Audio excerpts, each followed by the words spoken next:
Continue with our post-fight press conference. I've always said it about this man. He's a throwback fighter.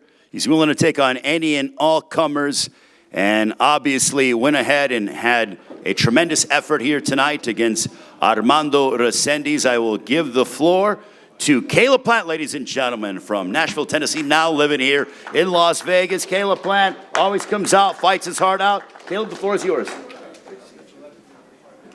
Hey, everybody. It was a great fight tonight, close fight. Felt like it could have went either way, but, it's live by the sword, die by the sword. And the judges seen it how they've seen it, and, I'm not the type to make any excuses. I left no stone unturned this camp, put it all in, paid a lot of money for camp, did a lot of work, a lot of running. And obviously I'm disappointed, but wanted to make sure I come out here and, said my piece, came to see you guys, and, I still getting a lot of love from the fans, and I think I've earned their respect over the years, and obviously right now I'm just disappointed. So.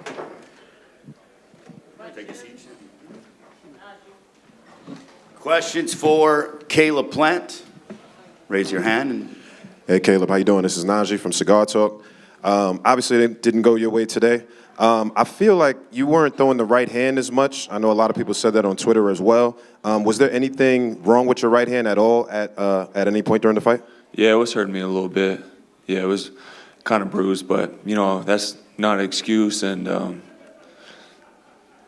what do? You know what I'm saying? So, like I said, it's live by the sword, die by the sword, and it was a close fight.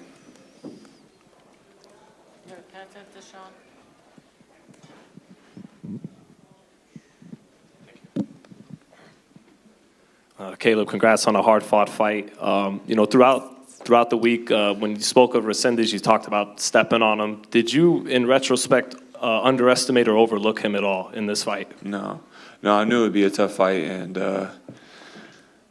that's one thing.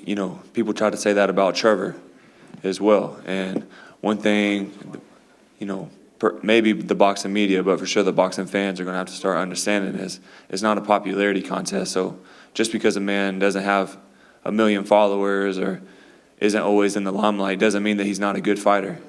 And I knew Resendiz was going to be a tough fight. I knew what was on my hands, and I didn't overlook him. Brad, my dad, Rich, Tony, none of us overlooked him. We knew it was going to be a tough fight, and that's what I'm in the business of. Is taking those fights that are going to push me, taking the fights that are going to give me good experience that I can take into the next fight. But no, I definitely didn't overlook him. I knew it was going to be a tough fight. Caleb, Kevin Garcia with Fight Hype. Down here, Caleb. So obviously, you just talked about, not overlooking Resendiz, but even up until the weigh-in or the presser, one of those 2 days, excuse me if I'm wrong on the date, but it seemed like you and Charlo were still going back. Was there any level, or back and forth, excuse me, was there any level of distraction, between Charlo and whatever you guys had in this fight? No, that's why I kept putting off y'all's questions about Charlo. I think even, right after the press conference, you may have asked me something, and I was like, yeah, I'm not worried about that. I'm focused on, the task at hand, and you can only fight one fight at a time. And, fights aren't won on paper, they're won in the ring. And, I take nothing away from Resendiz. He's a hell of a fighter. I'm happy for him. I know he's got a kid on the way, so, congratulations to him and his. And, me and my team will regroup, get back in the gym, and be back. Kaylin, all my respect, I admire your career and you know that, but let me talk about this beautiful, classy act. What did you share with Del Toro Resendiz, because it's a very classy act? Yeah, I just, told him congratulations to him and his, congratulations on the baby, gave his wife a hug and told him I'm happy for him. Are you tempted, Caleb, to try to run this one right back, or would you like to go to Charlo, given who you are in the sport? I'm down for anything. I'd go right into the Charlo fight, but we got a rematch clause, so I'm more than willing to run it right back. CP right here, Marcus Hayes with Fight Hub TV, and that's what I wanted to ask you. We heard Charlo say that they could make up a belt, that he's desperate to get his lick backs against you, that he wants to fight you next no matter what. Are you willing to just go directly into a Charlo fight next if it was offered to you? Yep, absolutely. doubt. Caleb over here, congratulations on a great effort, a great fight. You know, the revenge tour that you've built, it's a part of your DNA. How do you motivate yourself moving forward considering the hand that you're dealt now? Yeah, I mean, Revenge Tour isn't just about my boxing career. It's about life in general, you know, and we're all on the Revenge Tour. You know, we started off with nothing. I'm sure a lot of us in the room started off with nothing and have been told, no, we can't accomplish this because of where we're from or what we look like or non-believers looking in on us. And, you know, the best revenge is success, right? So in life, I'm a winner. You know, if you look at where I started, what I've been through and what I've had to accomplish to get here, it's taken a lot. And I feel like if anybody's the man for the job, it's me. So, like I said, I'll regroup with my team. We'll get right back to work. And I'm not easily discouraged, you know. Last question right here. Stephen Kale, Warrior Sports. Just thank you for, you know, another great fight, you know, for the fans.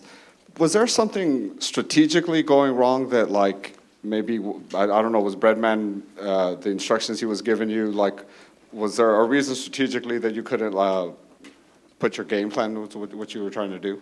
Yeah, I mean, I felt like I was putting my jab on him, using the whole ring, switching directions, working my jab up and down, working my feints. You know, I didn't use the right hand as much as I want. You know, it was kind of bothering me. But again, like I said, that's no excuse. But, you know, Brett was giving me great instructions in the corner. My dad was giving me great instructions in the corner. And, you know, I felt like I won, like, at least, like, the first 5 of the 6. And I felt like I definitely could have pulled, you know, 2 out down the stretch somewhere along the way. That's 7-5 right there. So I felt like I did enough to win the fight, 7-5.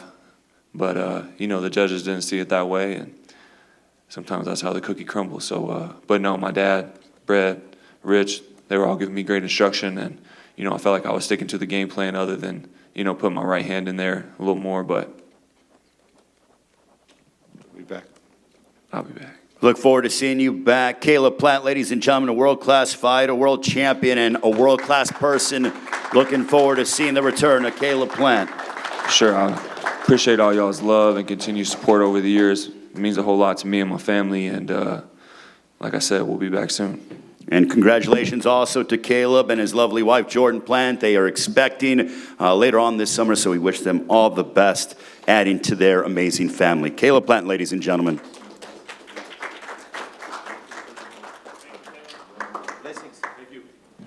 Thank you to the media.